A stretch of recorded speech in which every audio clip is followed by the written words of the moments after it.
Va ora in onda Centro Ronchi. Buongiorno Francesco, a te la linea. Grazie Natalia, dalla freschissima voce, con quel caldo qua è veramente corroborante. Ora, rinfrescante sarebbe più esatto dire. Un abbraccio, un saluto a tutti i nostri radioascoltatori, 14 radioascoltatori, gatti compresi. Un abbraccione a Matteo, come sempre, un abbraccione soprattutto a Tina, alla nostra Tina. L'ho sentita settimana scorsa, anzi questa settimana, e mi ha detto che l'argomento che noi stiamo trattando da 2 anni è comunque ostico, comunque difficile, dice lei. E probabilmente ha ragione per un fatto, al di là del fatto che purtroppo anche nel mio eloquio certi paludamenti accademici, anche se cerco di non tenerli, rimangono, hanno la loro, sono residuati. Però è un argomento difficile perché? Anche perché parlare di democrazia è veramente andare a indagarla e capire, cercare di capire che cos'è, in cosa consiste, come la si può applicare, se corrisponde a quello che c'è oggi e quanto si può, e quel che si può fare o si può pensare per attuarla veramente, per valorizzarne i pregi e attutirne i difetti, perché ogni soluzione umana ha i suoi difetti, ovviamente, è qualcosa che non è mai stato fatto. Non lo si fa. Non lo si fa perché? Perché il potere, coloro che detengono il potere, più o meno legittimamente sì, ma moralmente, in modo moralmente lecito fino in fondo, non hanno interesse. I gruppi di potere che dominano non hanno interesse a che il popolo, la gente, prima di tutto si riunisca, sia popolo, e in secondo luogo che ragioni con la sua testa. Questo è il dato inconfutabile. La stessa intelligenza artificiale, quella per la quale Papa Leone XIV ha lanciato un messaggio di allarme con la sua enciclica Magnifica Humanitas, la stessa intelligenza artificiale serve a quello, o meglio, non serve a quello in sé, può essere utilizzata e viene utilizzata per quello, per impedire di pensare, per impedire di riflettere.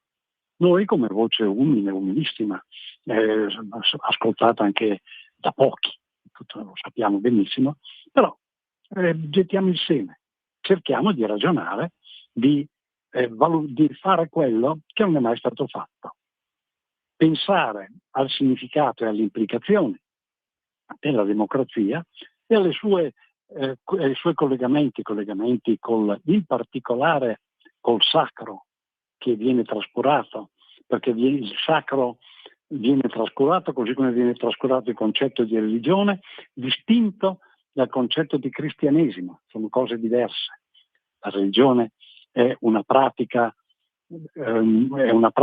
che dello spirito, il cristianesimo è altro, è l'annuncio del figlio di Dio, della capacità, della possibilità della creatura, dell'uomo, di rapportarsi col Padre, col trascendente.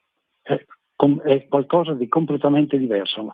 Le pratiche religiose non possono giungere, possono aiutare, ma non possono giungere a quel tipo di relazione. La relazione cristiana è qualcosa di completamente diverso, che nessuna religione contempla, perché il rapporto padre-creatura non è contemplato nelle varie religioni. Le diverse religioni hanno o si fermano a uno sguardo di tipo quasi così di impossibilità, di sfattista. L'uomo è quello che è, la natura è quella che è, c'è un Dio lontano, impossibile da raggiungere, che fa quello che vuole. Oppure si fermano a configurazioni morali od etiche, vedi il buddismo, vedi quello cinese, insomma.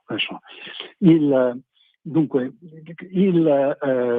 quello cinese addirittura non è neanche una religione, è un insieme di regole amministrative dettate per i sudditi che come tali valgono come dettato della divinità, che non è neanche riconosciuta.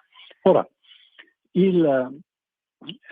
quindi noi ragioniamo di questo aspetto ed abbiamo visto come la democrazia, cioè un potere che spetta al popolo e che il popolo responsabilmente esercita, più volte si è effettivamente manifestata nella storia dell'Occidente in particolare. Abbiamo messo l'accento noi su quel fatto che viene ascritto a una esaltazione simbolica e mitica da parte dei leghisti, cioè la battaglia di Legnano, la battaglia contro l'imperatore Federico I di Hohenstaufen, grande imperatore, ma noi abbiamo visto che effettivamente fu un'espressione di democrazia, in quanto l'insieme dei comuni lombardi, guidati da Guido Dall'Andriano, si presentò e sedette al tavolo della più grande allora incontro diplomatico dell'epoca, la pace di Costanza. E quei popoli furono rappresentati e sedettero al tavolo con l'imperatore dall'altra parte, e l'imperatore convenne che anche a lui valeva la pena accettare quello che chiedevano quei popoli per regolare poi la sua situazione in casa sua in Germania. Ora, più volte è emerso il significato della democrazia e dopo la rivoluzione francese nell'Ottocento il popolo, attraverso anche un malinteso nazionalismo, il popolo venne a galla con la sua entità, col suo modo di essere, e i sovrani, gli unici mediatori riconosciuti del rapporto fra l'uomo e Dio, perché tenete conto che la lotta del papato contro l'impero ha questo per oggetto, cioè la relazione gli unici che potevano interconnettersi con la divinità erano da un lato il Papa e dall'altro l'imperatore, e entrambi lottavano per essere loro i primi, gli unici interlocutori. Il popolo contava niente. Ora, il popolo, attraverso queste esplosioni di importanza, ripeto, la mitica battaglia di Legnano e la pace di Costanza, e l'Ottocento, nell'Ottocento il popolo comincia ad avere un suo peso, e i nobili, il clero, che cosa vedono in questo? Vedono il pericolo per il loro dominio. Non sono più, o comunque rischiano all'epoca, inizio Ottocento, di non essere più gli unici interlocutori con la divinità. Perché è importante questa relazione con la divinità? L'abbiamo detto l'altra volta, accennato, lo ripeto. Lo vediamo già nei libri della Genesi e nel libro dell'Esodo. L'Esodo in particolare è il libro della Bibbia che tratta della liberazione dalla schiavitù, dalla servitù di Egitto da parte del popolo ebraico.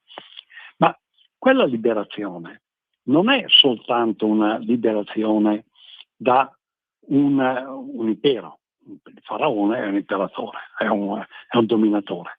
È la liberazione da una divinità, cioè il faraone è il dio in terra per gli egizi, l'unico interlocutore con Ra, il dio sole.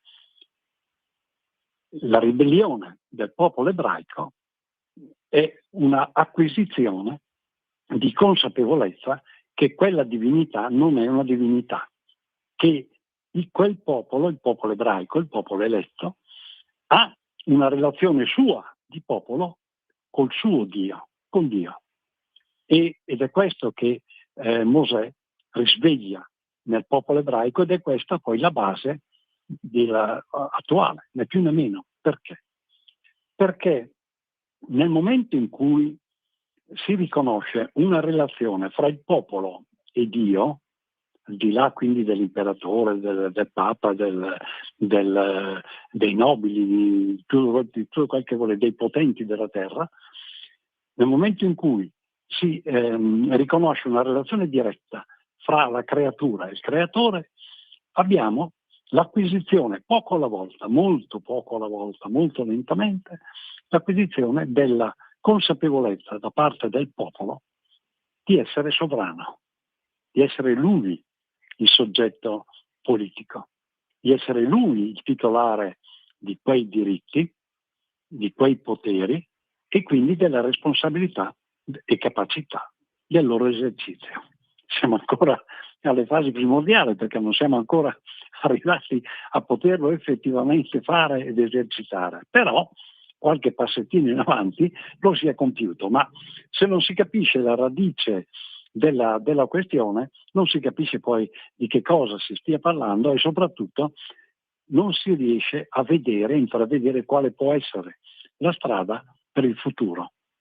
La sovranità necessaria per poter essere popolo dotato di poteri con la responsabilità di gestirli e esercitarli nasce da un fatto religioso. Il popolo ha una relazione diretta con Dio e pensate, questa intuizione risale a 3000 rotti anni fa. Lo dice la Genesi, lo dice soprattutto il libro dell'Esodo. Siamo ancora qui, siamo su un percorso che dura da millenni. E quindi ecco perché anche la sospensione di sabato prossimo per il Ferragosto, la radio è ovviamente chiusa, non comporta niente. Di tempo ce n'è, perché sarà meno il tempo concesso alla mia vita piuttosto che quello che viene concesso indefinito per discutere e ragionare di questo fatto. È 3000 anni che se ne passa. 3000 anni che il concetto, il seme della democrazia, con maggiori o minori affermazioni, con attuazioni, si propone e viene riproposto. E noi, in questa nostra bellissima, libera, ma particolare radio, lo riprendiamo. Così, come voce, se volete, biblica, con agganci biblici. Perché? Perché tutto si tiene. Perché nella storia, quando si vanno a riprendere i fatti della storia, si riprende un filo conduttore rispetto a determinati argomenti. Nel momento in cui si dimenticano le connessioni fra questi argomenti, diventa difficilissimo, se non impossibile, costruire qualcosa di nuovo. Ed ecco il motivo per il quale le ideologie, cioè in particolare l'ideologia socialista, quella che ritiene di avere la verità in tasca, di avere una verità scientifica in tasca, deve negare questa possibilità di rivedere, di fare una storia, seguire un filo conduttore e fare dei ragionamenti. Perché? Perché la verità è la loro e non si discute, è quella lì. Ora, che l'uomo abbia la verità in tasca, lo so, abbiamo visto tutti, non è vero, è impossibile. Ora, quindi la ricerca va svolta in un altro modo e l'altro modo non può che essere quello di andare a ripercorrere le esperienze che l'umanità ha fatto, positivamente, negativamente. C'è il regno di Salomone, c'è l'esilio di Babilonia. Questa è la storia dell'umanità e da quella Innanzitutto, magistra vitae, Cicerone, occorre andare a prendere, a captare quelli che sono gli elementi per costruire un ragionamento. Non è un caso che sotto l'egida e il controllo dei socialisti, della sinistra, nella scuola si sia bastonata, letteralmente bastonato, lo studio della storia, lo studio della geografia. Guardate, è una relazione semplice. Guardiamo Einstein. Einstein che cosa prova? Prova il legame essenziale nel rapporto fra spazio e tempo. Nel momento in cui annullo a zero la cultura woke, la storia, nel momento in cui non so di preciso dove sono e dove collocarmi e la peculiarità della collocazione di diversi popoli su diversi territori, io ho annullato la relazione spazio-tempo. Ho annullato quella che è la base dell'umanità, il luogo e il tempo. E cerco di annullare quelle che sono le relazioni.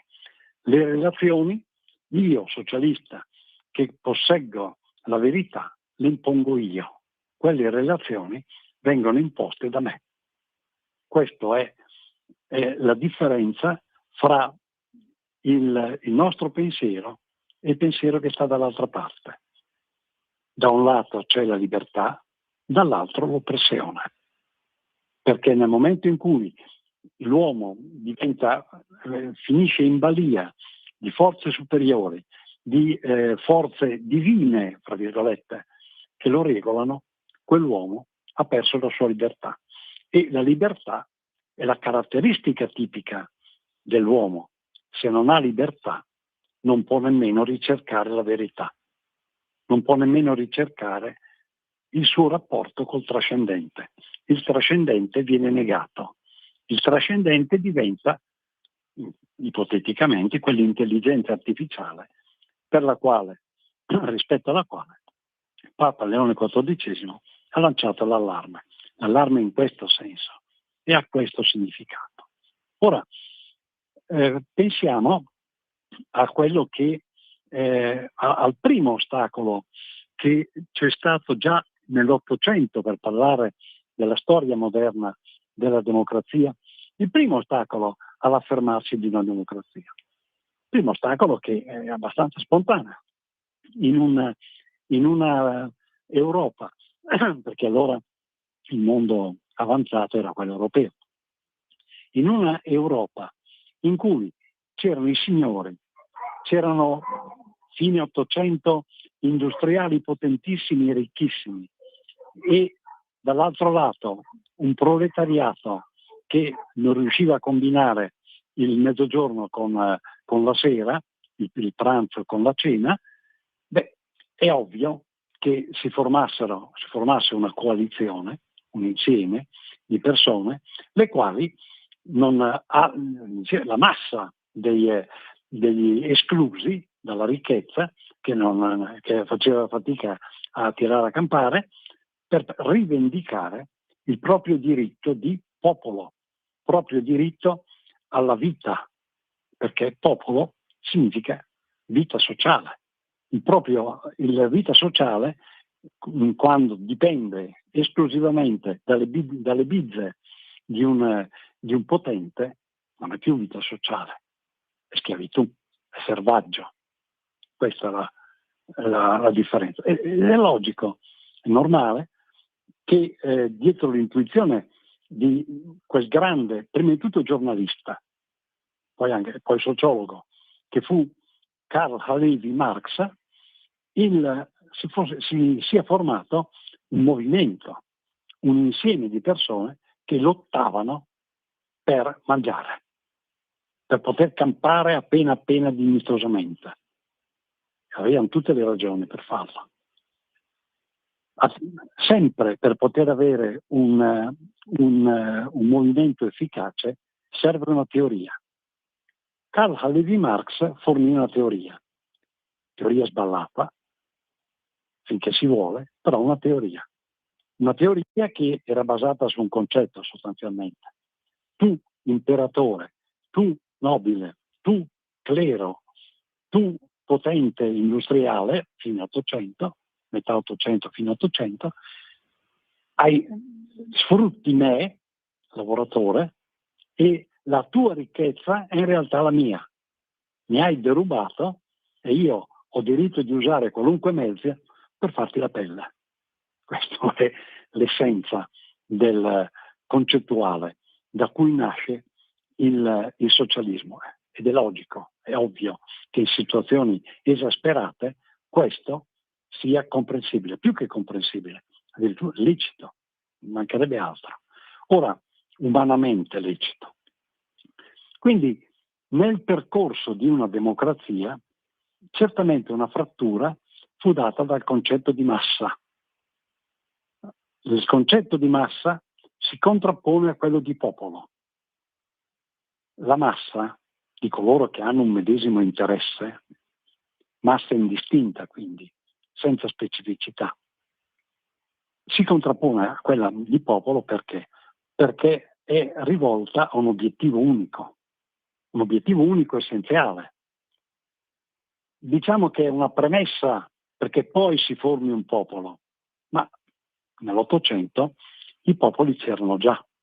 Quindi quel concetto di massa va a contrapporsi a un concetto di popolo che poco o tanto ma aveva una sua storia, anzi una grandissima storia di frastagliata in Italia, come pensate alle diverse nominazioni, agli stessi 7 stati che preunitari, cioè, c'erano l'impero habsburgico, c'erano i francesi, c'era di tutto, c'erano i granduchi, c'erano i Borboni, quindi mentalità anche, culture diverse impiantate su territori che a quel punto si diversificano rispetto alle esigenze delle singole popolazioni.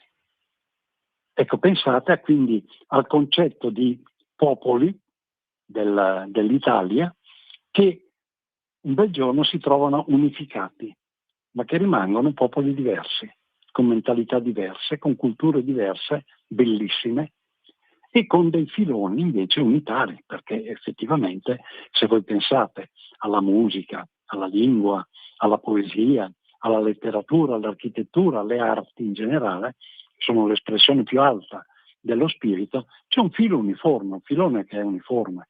Vi invito a guardare le chiese del nord Italia, del Piemonte, rispetto a quelle, ad esempio, alcune almeno, del meridione, e se non lo sapete dove sono e vedete soltanto le fotografie, fate